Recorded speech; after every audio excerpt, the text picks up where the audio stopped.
Hello and welcome to the Red Bra Project. We are back and we have such an incredible guest tonight. My name is Renee and I am the founder and producer of the Red Bra Project. And I was recently connected with an incredible woman through our network. So thank you so much for the connections. The power of connection is real. So we are here tonight with episode number 77, and I have author of Radical Intuition. So we are talking about intuition today, and we're not talking about kind of the overwhelm of it and how to figure it out. We're talking about tuning into it. And she comes from over 2 decades of research. She has a true system in play that works, and she is sharing some of her history and why intuition is so important and how we can find it and use it to our advantage. So Kim Chestney, welcome to the Red Bra Project. We're so excited to have you. Thank you for having me, Renee. I'm thrilled to be here. I love talking about intuition. I love everything you're doing. So thank you so much for having me. Oh, you're so welcome. And I just have to tell you, I cheated. I read your book and I had like a whole notepad worth of questions for you. And it was just so good. So we're still excited to dive in. But before we kind of go into where we are today, how about you share with our listeners a little bit about where you come from and your backstory and kind of what led you here? Yeah, I'd be happy to. And so, because I have a non-traditional background for someone who teaches intuition. I actually come from the technology world. I've been working in tech for over 20 years, and really, it led me to this confluence of really understanding intuition and its role in our everyday life. I actually wrote my first book, The Psychic Workshop, developing intuition with sort of the personal role about 10 years ago. But within that time, working in tech and also having this sort of calling to understand intuition, my world started to come together. I started hearing really smart people with PhDs talking about intuition and how important intuition was to business and innovation and creativity and our personal relationships and all of these other things that really just really apply to everything in our life. And that was sort of the gestation of radical intuition, and sort of created this kind of reimagining of intuition that I've been researching and hacking for the last 10 years, of understanding it as a natural cognitive function that balances out with our intellect and our analytical thinking. So it's really just a normal part of the way we live, but it can have really extraordinary effects on our life.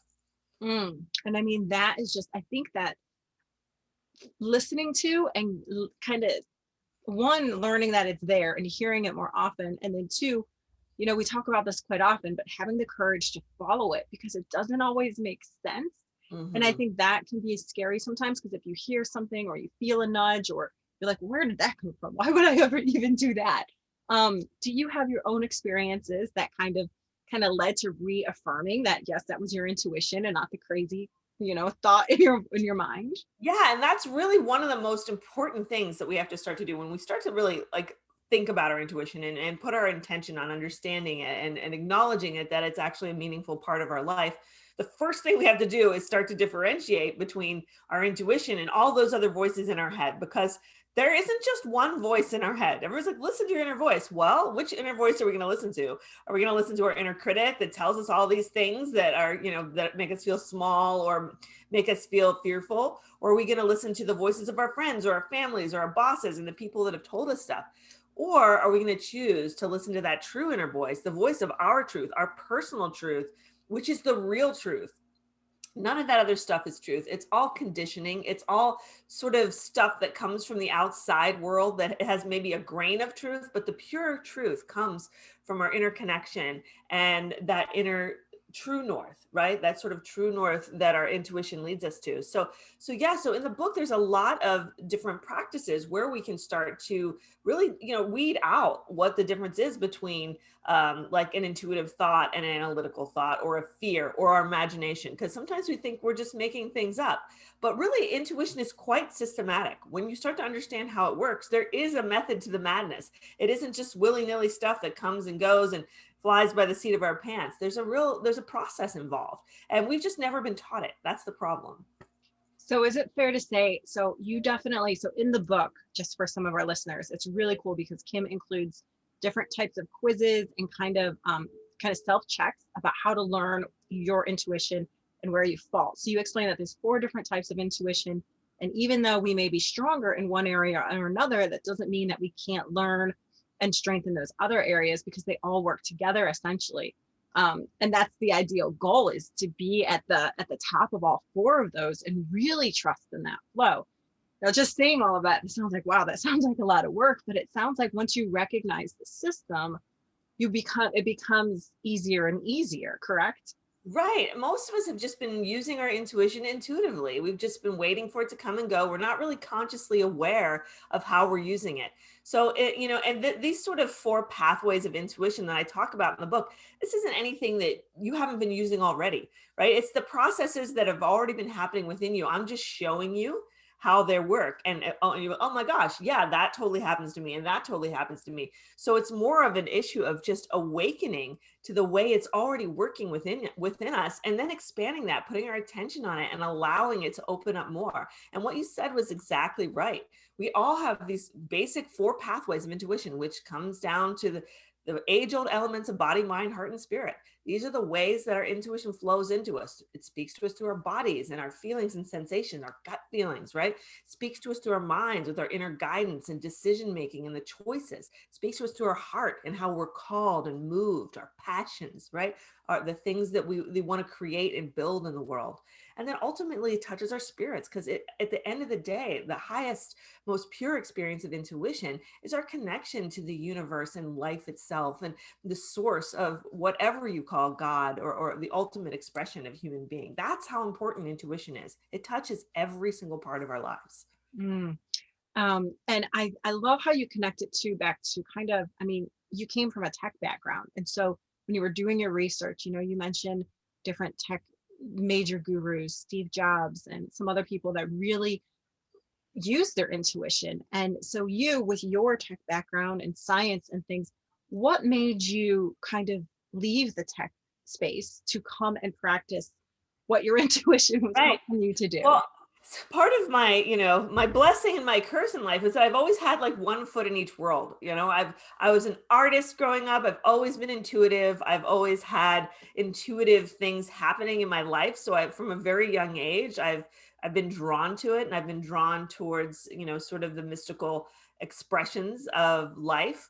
But at the same time, in my 20s, I found myself working in tech, working with entrepreneurs and innovation. And then as I got older, working with some of these leaders, real global leaders in some of the biggest tech companies in the world. So it was such a strange place to find myself, but it became so wonderful, because I was able, after many years, to bring those two worlds together.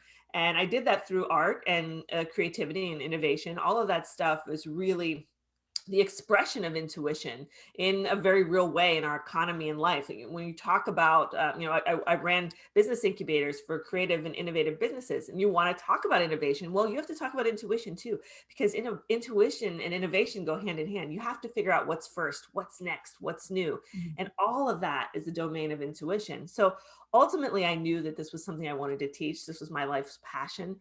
This is what I was called to do. So there came a point, even though I was like really at the top of my game doing this work in tech, I wanted to make this shift to write the book and share this message, and really focus specifically on teaching intuition in a very precise and dedicated way.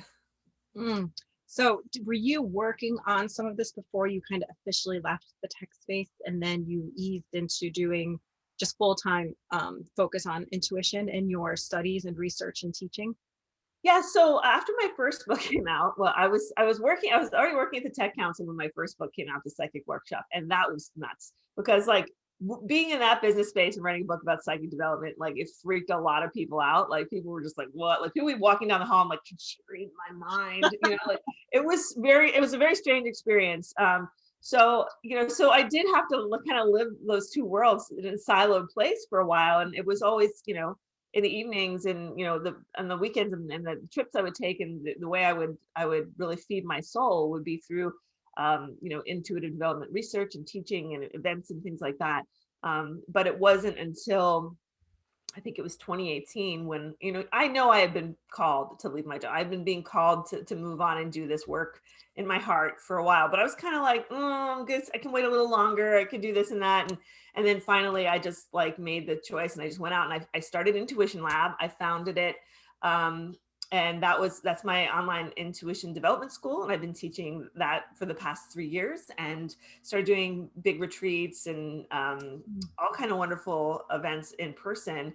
And things just really started to kind of snowball after that. And, it's one of those things where, you follow your heart and your intuition, and things just align. Things were not aligning before that. So I knew that it was time for me to make that shift and do it. And I'm so happy that I did.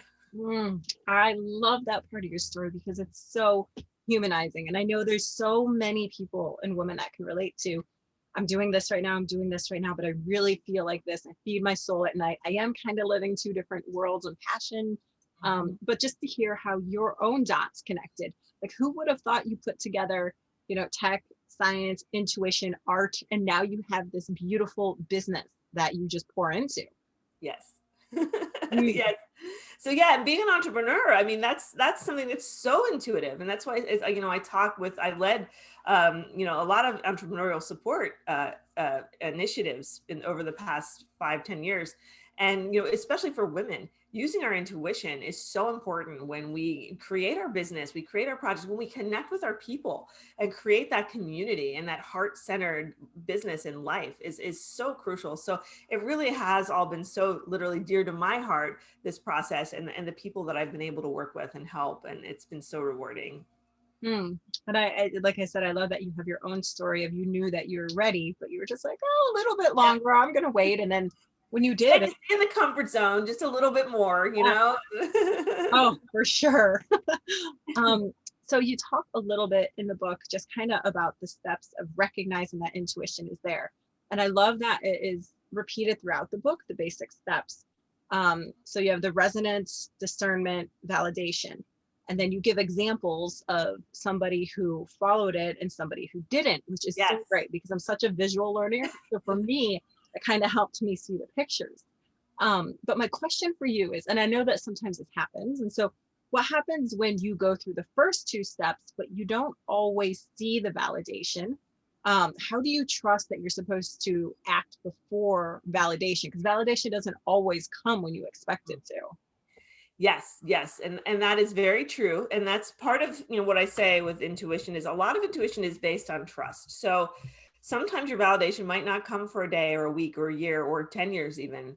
And, really when we get into that place of following our intuition, once we know it's our intuition, we can start to follow it without expecting that immediate validation. In the beginning, we want to get those validations, which is why I created that process. It's actually a 4-step process, and it starts with first impressions. So the first impressions is the most important part. That's the most important part. That's the kicker. You've always heard that phrase, first impressions never lie, right? So that's your intuition. That's that ability to immediately ascertain a situation or make an instant choice. So intuition works on those first impressions and the first insight that comes in before your mind can take over and talk you out of it or rationalize the situation, right? So then once you get into you get a first impression, you're like, oh my gosh.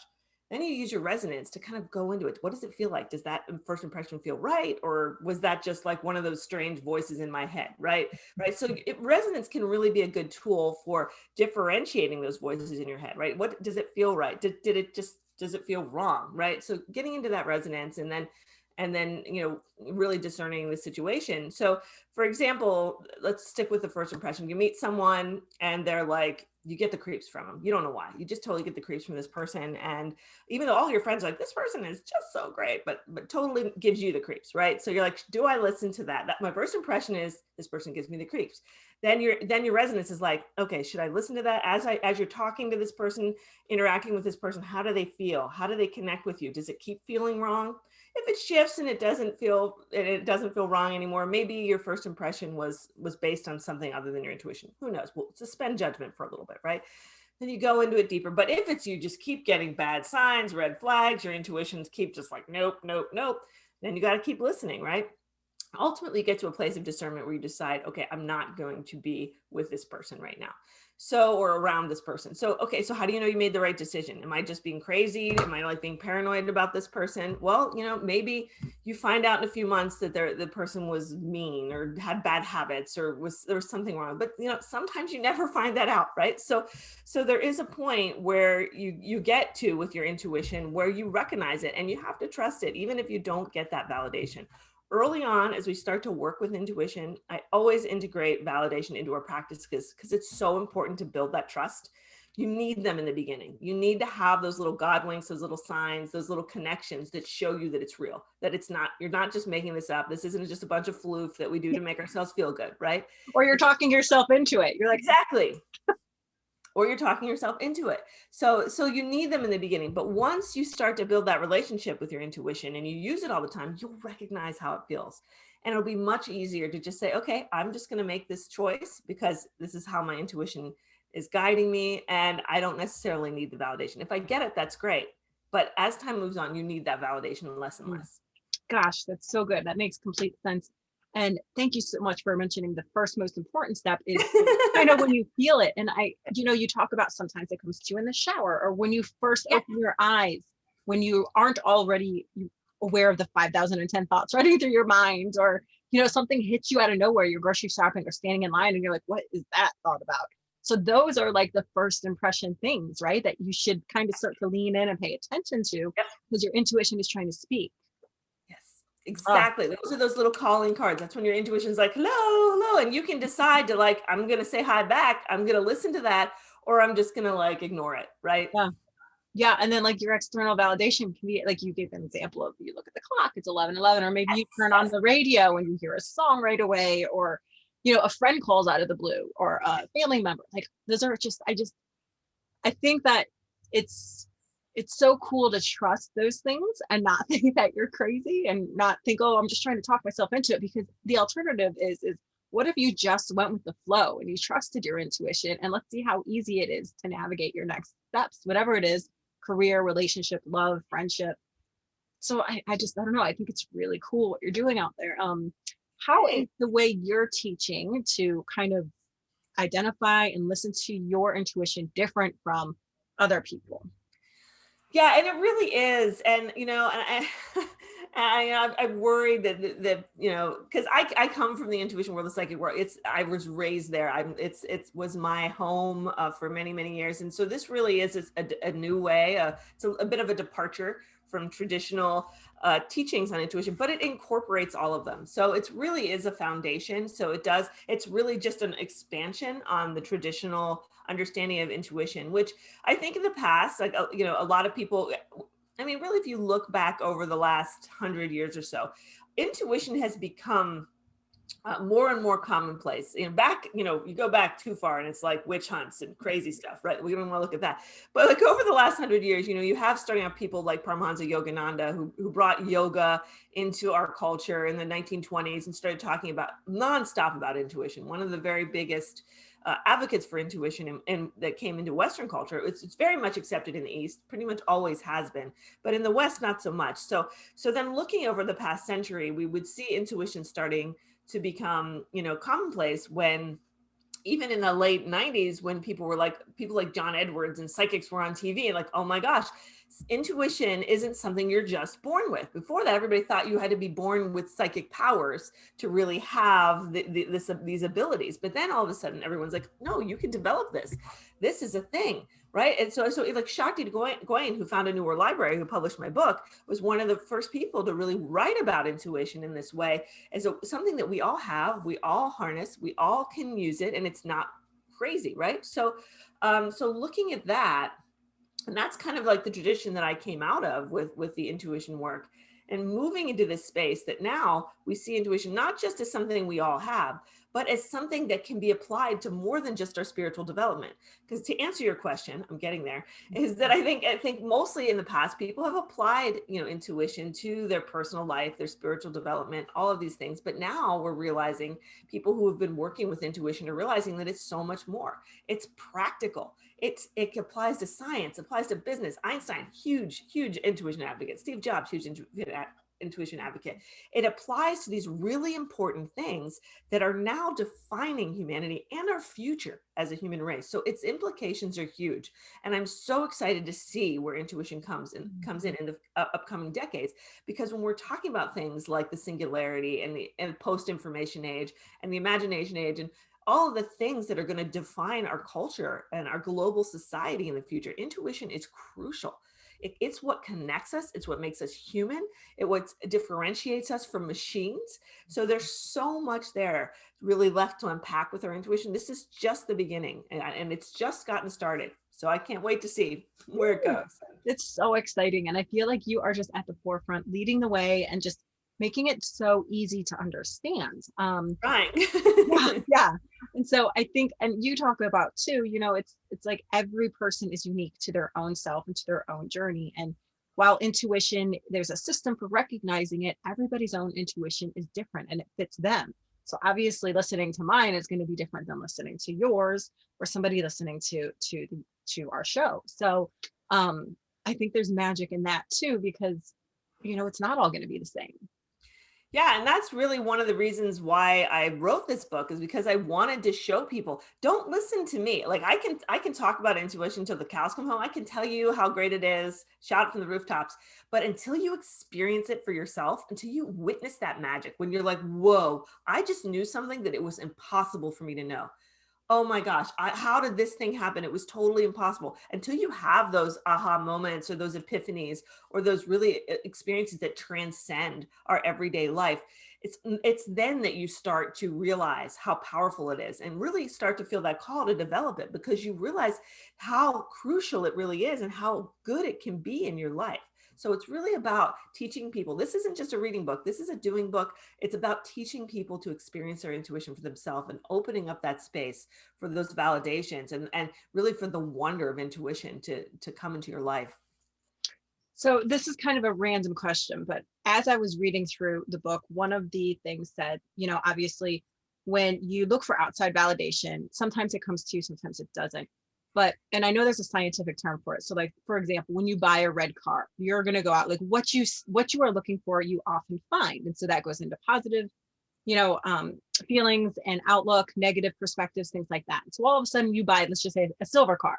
And then, there's 1,000 silver cars out there, but you just notice they're all over the place. Or let's just say a random teal color. Like who had all these cars before I bought it? I thought I was, I didn't think they were out there. So how is that different from intuition? Because you are subconsciously going out to look for those things. And now here they are. Yeah, so I mean, it is a little bit connected to it. It's a little mix of the law of attraction and intuitive awareness. So I think with that, naturally, once we are aware of something, right, and it comes into our consciousness, it attracts our attention and attracts it to us. So it's that magnetic force, and intuition is all about attention. So when it's those little moments where you look at the clock and it's 11:11, oh my gosh, like that's a validation. You didn't just randomly look there. Your intuition just caught your eye and got your attention that way. So all of those little things that happen are different ways that our intuition increases our awareness. So it really simply, I think it's a byproduct of really opening your awareness of something. You never really were aware of blue teal cars before, and now you've expanded your awareness. So now it's part of that level of connection that you now have. Right? That makes total sense.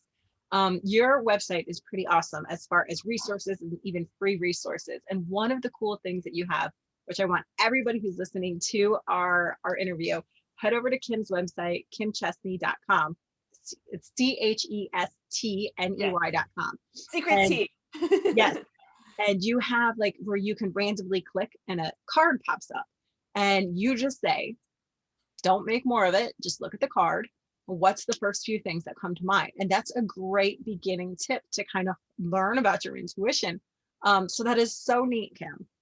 Yeah, thank you. And I was really excited. I just launched that this summer. I've been wanting to do that for a while because the cards, so insight cards, I call them insight cards, is because they're a little different than oracle cards or tarot cards, but it's the same idea.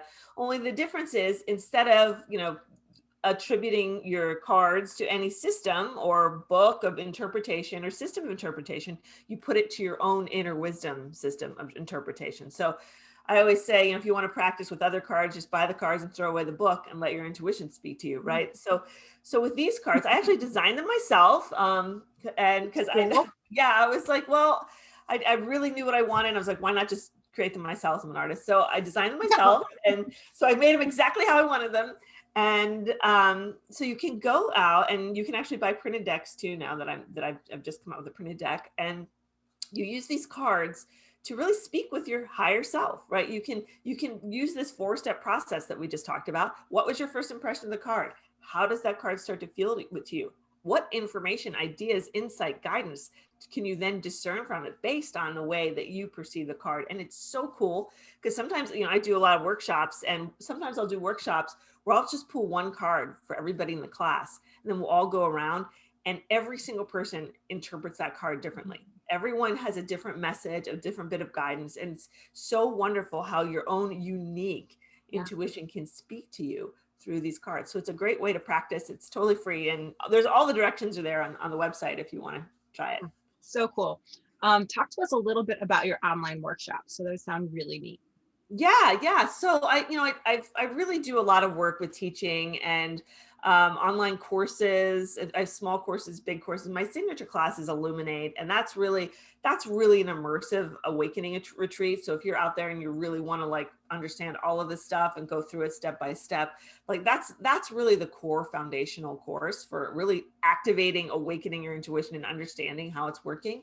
And then I do some higher level classes and certifications for people who are practitioners or want to incorporate it in their business practices and all kinds of stuff like that. So I've really tried to create different services. I even work one-on-one with people because everybody sort of has a different way of using intuition. That's the thing. It's like some people want to have, business support. Some people want to are having spiritual experiences that they don't understand. That happens a lot too. You have these experiences with your intuition and you need to learn about them. And other people just really want to have more guidance and clarity or find their purpose. And so there's so many different ways that our intuition can really help us. So I wanted to create something that's there for everybody so that I can really help anybody amplify that inner signal. Yes. And what's the best way for somebody who's interested to reach out to you to learn more, or what's the pricing look like? Yeah. So on my website, the first thing I recommend everyone doing, I have a free Wake Up Your Intuition guide. It's 12 pages. It really is like a nice little summary of the book if you haven't read it yet. And it just kind of gives you the things that you can start to do right now to just start getting into that intuitive space, start getting some of those validations, start getting some of those insights, and really start what I call a culture of insightfulness. Because we talk a lot about mindfulness, and I think mindfulness is such an important foundation for what we're really moving towards is a culture of insightfulness, where we start to live our lives guided by our inner insight, not by the conditioning of the world, getting to our place of both peace and power. Right. And that's where the insightfulness comes in, our inner power. So I would say start there. And then the Illuminate program I have that as a self-study course 9 months out of the year. And then I also do 1/4 of the year. I do it live. We do live workshops for 6 weeks. So I recommend that if you take the self-study course. They're really affordable classes. It's only like $249, or, my prices change a little bit from time to time, but there's something there at all price points, depending on what you want. If you want something really immersive, I have like an intuition intervention where we sit down and we spend a weekend together and just completely reset and go into this inner retreat. So there's so many different things out there. So I just encourage you to poke around and use your intuition and see what resonates.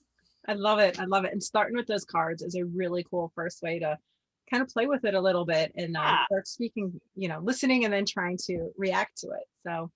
So Kim, I know that you have so many stories and journeys that, that have happened to get you here. You've shared a little bit of that with us. But what is probably one of the most important or relative pieces of advice that you keep coming back to? I mean, really, it goes back to the little tag phrase that I caught on and I just came up with a few years ago, and it just stuck with me, is this idea of to your own higher self be true. Just remembering that in everything you do, it's just the most important thing you can do is be true to yourself. When people talk about sin and what sin is, well, for me, the only thing that sin is when you're not true to yourself. When you do something that yourself is telling you not to do. Anyone who asks you to do something, and even if you don't want to do it and you do it anyway, that creates that inner dissonance, that place of incongruity within us. And that's what we don't want in our lives. That's the things that leads us into those ruts or gets us into the wrong path or creates pain, right? When we follow our intuition, when we follow our inner guidance, our inner truth in that core, then life aligns. We learn the easy way instead of the hard way. We're more inspired, right? We know ourselves better, and we know our purpose better and what we're meant to do in the world. Mm-hmm. It's all true. True that. I love it when it's working for you and flow. And I guess when it's not, it can be really easy to feel frustrated and, upset and even angry. But I guess that's also a big red flag that you're not listening to your intuition. And that's actually an indicator. So that's not a bad thing. So even though you're feeling those things, it's more about leaning into that uncomfortableness that is tough to listen to sometimes. Yes. Yes, you have to get out of our comfort zone with intuition. It is about taking those chances and getting out of that space. And sometimes it's about failing forward. Sometimes it's about you make a mistake or we didn't listen to ourselves. We tried something, it didn't work out. It's no problem. Our intuition is always there, ready to pick us up and take us through that and use whatever we went through to help us grow stronger and realign and get back on track. So wherever we go, no, even if however far we fall or drift away, our intuition is always there to bring us back. So reassuring because we have this powerful tool right inside of us. So who are some of your mentors? Well, as I mentioned earlier, I'm a big student of Paramahansa Yogananda. I think most of my teachings have been highly influenced by his work and his ability to really unite, traditional Eastern and Western thinking, and both of which around intuition. I also love Muji. Muji is a wonderful living guru.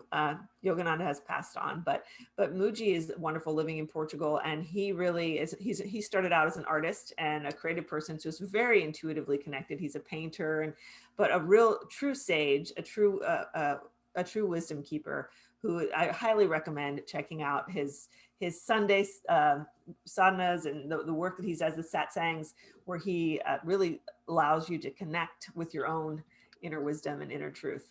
Wow.